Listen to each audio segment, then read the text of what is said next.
আজকে একটা মা যে কমণ্ডলু নিয়ে আসছে, এই যে কমণ্ডলু, ওটার মধ্যে মন্ত্রপুত করা থাকে, ওখানে জল পড়লেই গঙ্গা যমুনা সরস্বতী ওখানে প্রকট হয়ে যায়। আর এই যে সন্ন্যাসীর এই দণ্ড,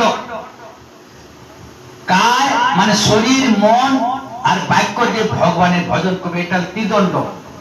এটা সবাই পায় না যারা গুরুর কৃপা পেয়েছে, গুরুদেবের আশীর্বাদ এগুলো দেয়।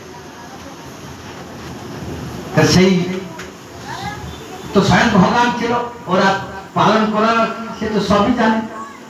তখন কশ্যপ ঋষি তাকে দীক্ষা মন্ত্র আদি সন্ন্যাস আদি সব দিয়ে দিল। সন্ন্যাস নিলে সঙ্গে সঙ্গে ভিক্ষা করতে হবে।